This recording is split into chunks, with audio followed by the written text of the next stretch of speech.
Hi, I'm Mandy Jamat and I'm a freelance makeup artist. You can see my work and also all the things I get up to at mandyjamat.com. Today I'm going to be sharing with you some of my top tips and makeup expertise, so hope you enjoy. So this is how to do 1930s makeup.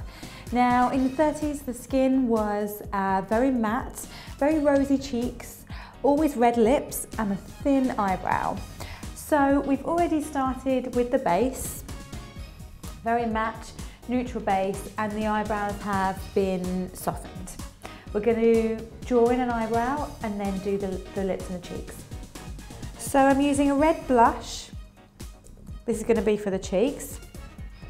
And a stipple brush, which is quite nice for the cheeks. So just dab the red in there. Now the cheeks were very much in the kind of apples, very soft. So if you just, this is quite a bright red, so if you just dab where you want to place the colour first off, and then in kind of circular motions, you really want to buff it in.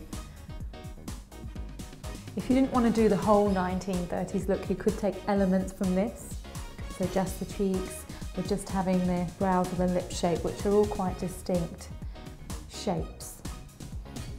Okay, that's the cheeks done. Next we're going to do the eyebrows. Now whether you were blonde or dark, the eyebrows were always mid to dark brown. So I'm using an eyebrow pencil. The shape of them was very rounded and quite thin. Start in the centre, and they were also raised quite high.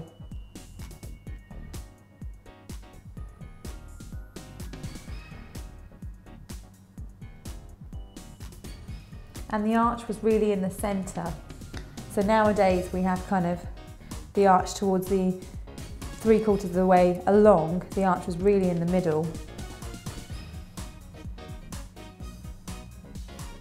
Definitely not a natural brow that we're trying to create. They were all very thin, very exaggerated, very arched. Now that we've finished with both the brows, we're going to start on the lips, and the lips really mirror the kind of rounded shape of the brows. So there's really no Cupid's bow in the 1930s lip. So I'm just going to draw it out first. So if you've got an accentuated Cupid's bow, like Al has, we just want to soften it. And the way that you can do that is by really rounding the edge coming into the Cupid's bow. The bottom lip is again very curved, and it's kind of a little bit shorter, so not so elongated on the edges. For the lip colour, we're going to use an Estee Lauder Rouge. And I'm going to mix in some of that blush that we use because it has a slightly oranger tone to it. Using the lip liner in the beginning, it's really key to defining the shape of the lips that you want, and then all you're doing with the lipstick is really filling the shape in and blending it up to the lip liner. This is quite nice here because it's with the red that we're putting into the lip liner, it's creating a kind of reddy brown, which were really the kind of colours that they would always use. Not so much blood reds. Again, this is a nice lip shape that you could team with a more modern look on the rest of your skin, keeping the skin quite simple with maybe just some rosy cheeks, if you didn't feel like incorporating the brows. The brows are quite a statement. And what we used with the brows was actually some brow wax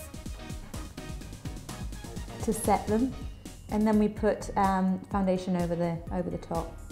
So we've just finished off the lips, created the classic 1930s shape, and then the whole look is finished off with just a dash of mascara only on the top lashes. And that's how to do 1930s makeup.